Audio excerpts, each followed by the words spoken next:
importante que recuerden estas imágenes, porque cuando lean el libro van a entender un poco de qué se trata.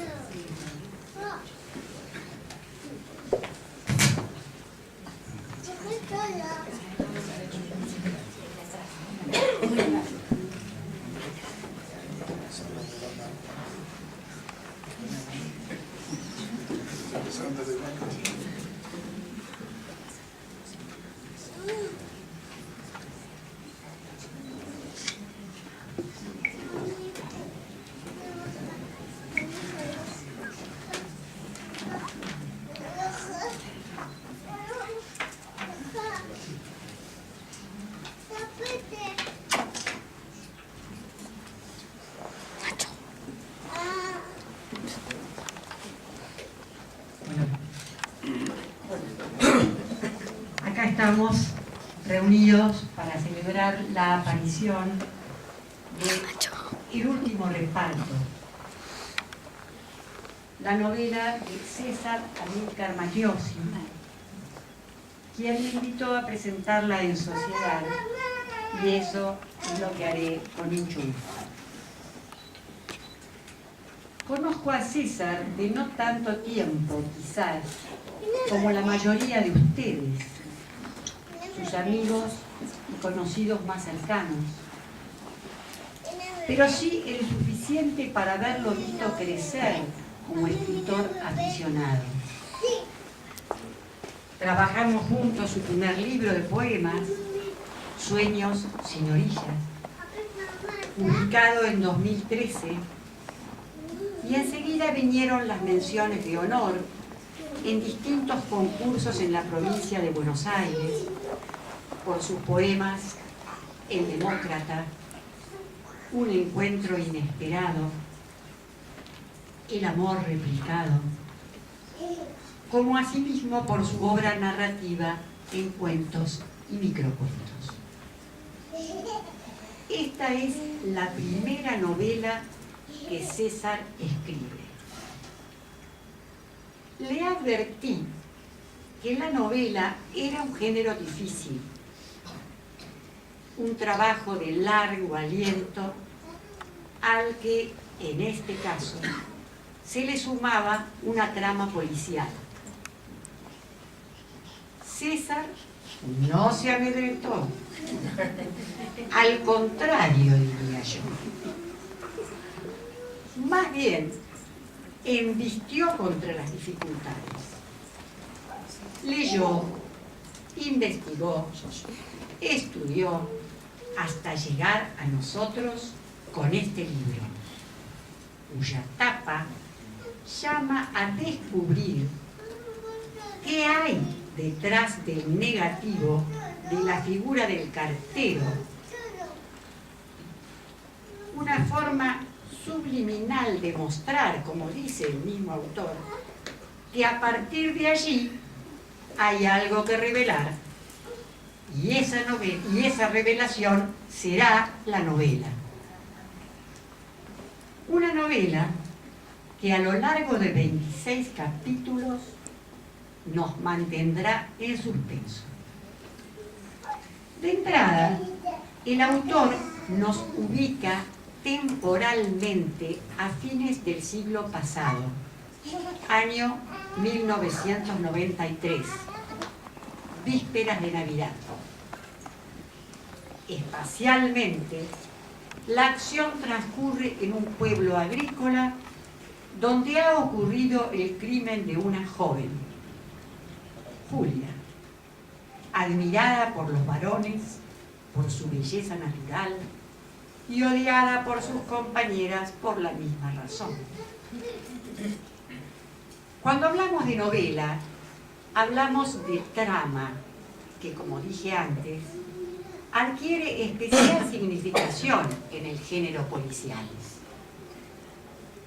Decimos habitualmente, se trama algo o traman algo, refiriéndonos en el lenguaje común al ardid, a la confabulación, a la intriga.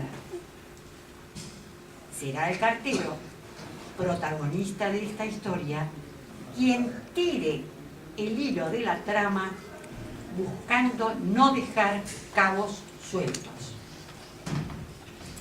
Mafias, crímenes, persecución, poder, sexo. Una sociedad civilizada que exige buena conducta sin preocuparse de los impulsos que se ocultan tras ella. Será el cartero quien empiece a tomar conciencia, enfrentándose a sí mismo y a su medio. En Platón, el concepto del hombre virtuoso está indisolublemente unido al del buen ciudadano. Lorenzo, en este caso, el cartero del pueblo.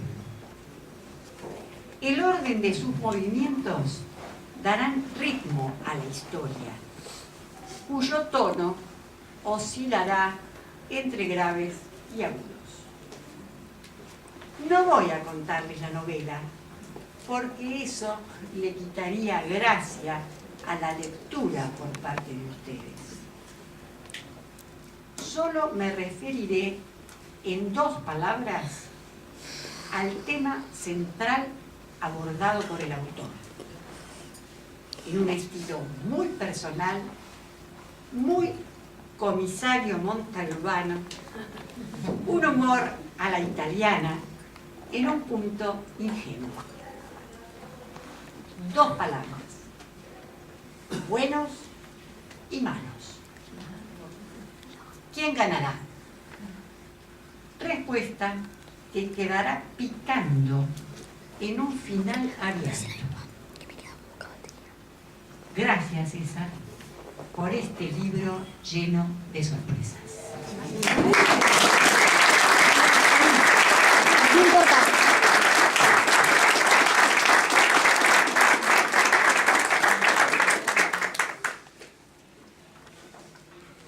Queridos familiares y amigos, les agradezco muchísimo a todos por venir. A Graciela Novelino, Hugo Barrio Nuevo, a Gabriel Jiménez, amigos músicos y cantantes, por compartir sus talentos en esta presentación. A Raúl Saliba, que no está entre nosotros, pero que siempre me alentó a escribir, le mando desde aquí un gran abrazo. A Estela, mi esposa, por su paciencia cuando en las noches de insomnio me agobiaba la ansiedad.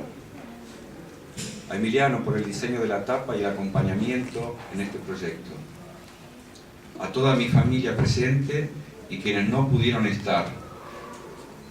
A los que están muy lejos les digo que los abrazo en este momento y en especial a mi hermano Hugo y a mi padre. A Laura Calvo por su sinceridad, de quien rescato lo siguiente. Cuando se habían cumplido casi 2 años del inicio de la novela y le alcancé el primer borrador, me dijo: César, tenés que trabajar más en ella. Gracias.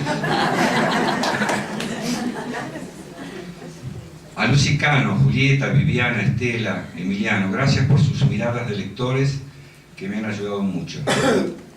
Los escritores sabemos que el que lee mucho tiene agudizada la astucia, y es por eso que recurrimos a ellos, porque advierten rápidamente las fallas que los autores hubiesen querido encontrar más fácilmente. Si quisiera sintetizar como conclusión en la creación de esta novela, además de lo maravilloso que significó para mí, como por ejemplo perder la noción del tiempo e imaginar lo inimaginable, qué mejor que remitirme a un reportaje hecho Alejandro Dolina en el 2012, cuando hace unos pocos días lo pasaron en la televisión y por casualidad, estando en mi casa, pude verlo. En la entrevista daba sus impresiones y sensaciones al escribir su primer novela, comentando que a pesar de agradecer el apoyo de su hijo, guionista de películas, que le ayudó con la planificación literaria, en todo el transcurso de la obra sintió frustración, desaliento, volver a empezar de nuevo, creer que no es posible, la ansiedad de verificar a cada rato, no saber, a pesar de que uno lo imagina, en qué va a convertirse el final de la novela, la dificultad de relacionar los hechos con el todo, miedo escénico al presentarlo.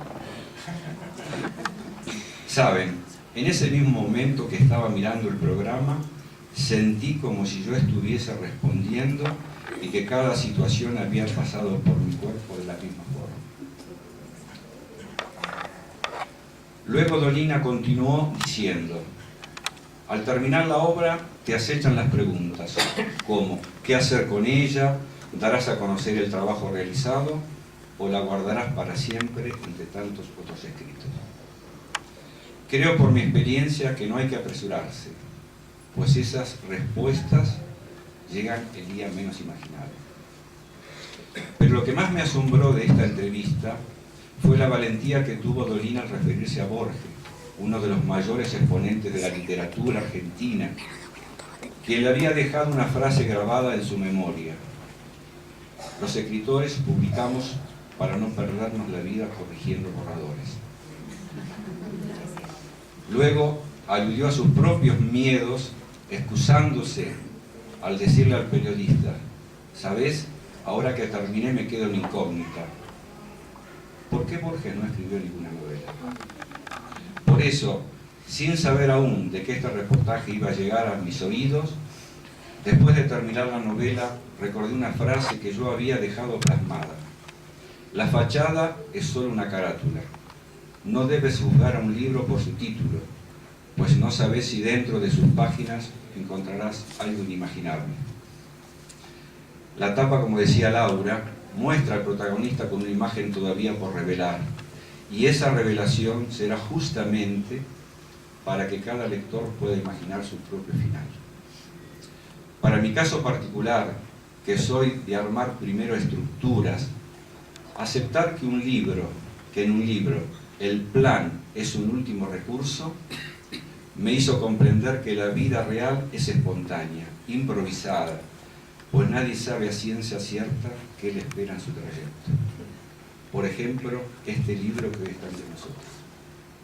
Para terminar, como conclusión les digo que en el transcurso de este desafío he advertido que hay frases que salen de las mismas entrañas de los protagonistas y que le dejan a cada autor algunas reflexiones. Para mí han sido estas: abomino todo intento de ser imprescindible. ¿Se puede decir no cuando el hambre es más fuerte que la misma dignidad? ¿No será ahora el momento de deshacernos de los prejuicios y los miedos? Gracias por todo, los invito a leerlo.